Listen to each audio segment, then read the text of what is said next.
Hello, welcome to the Cognos tutorials, where we have a set of tutorials covering all the aspects of Cognos reporting tool package. So this is our first video on that topic. So what today we'll talk about is different parts of our components of Cognos, which kind of gives you a brief overview.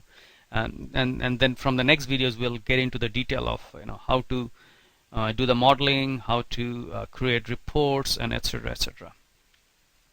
So let me choose my digital pane.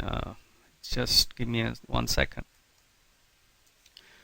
So we have Cognos. Now Cognos mainly have, but before I get into Cognos, so if you think of reports, what report does is that, let's say we have okay, let me choose a free drawing mode.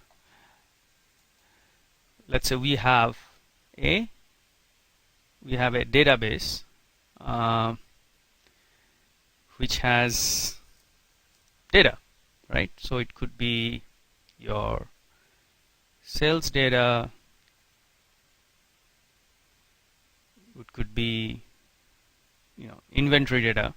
So this has, and that those data are stored in, let's say, tables.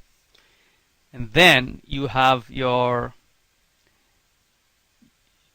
users in the company who wants to see the reports. And this report could be in Excel, could be in a web page. And then the reporting tool really solve this problem.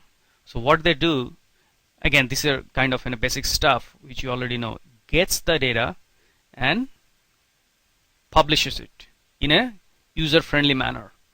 And so there are basic components of any reporting tool. First one is extraction. So extraction of data. And then there is publishing.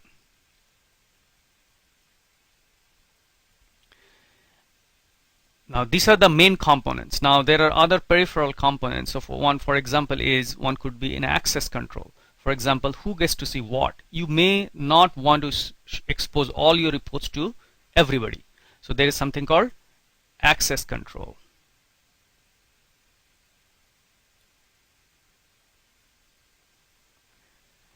Then 4 is something like scheduler. That means some report could be scheduled to run every day, and some reports could be a sort of ad hoc report. So these are sort of there are other pieces, but I think these are sort of the basic idea. And now we get into Cognos. So let me choose. Let me just erase this part.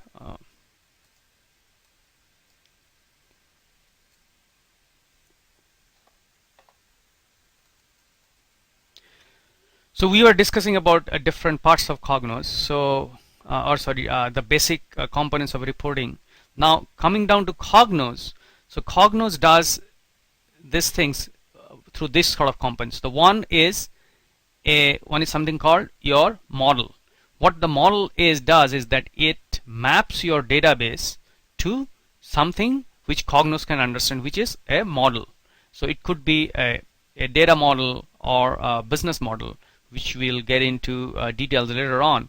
But basically you can think it's some sort of a repository of your data, meaning not actual data, but the structure and the relations of the data.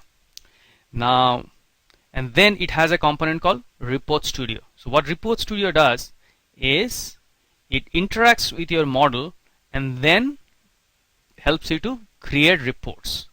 So that means, let's say this is your database, and database has a relation with model, so which basically stores the metadata information of the database, where your Report Studio interacts with that, creates reports, and these are the reports which are accessed by end user. Now there are some additional tools like something called a Query Studio and a Analysis Studio. So these are again a same sort of tools, just like Report Studio, which helps you to create and publish reports. So again, let's go over again on these things. So here you have main components are model, or you create a model using something called a framework manager. Framework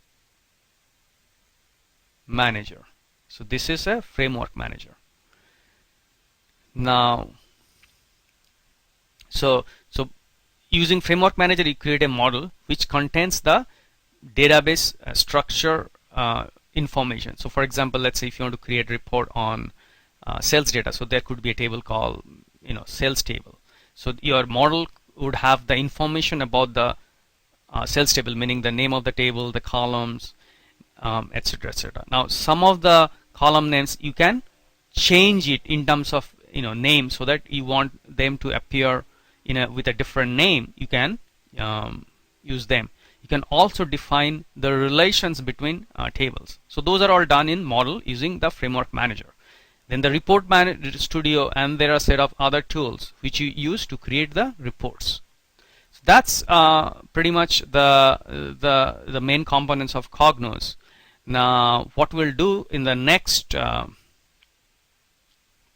video or next few lessons is that we'll first create a model using the framework manager, and then we'll create some few reports using the report studio.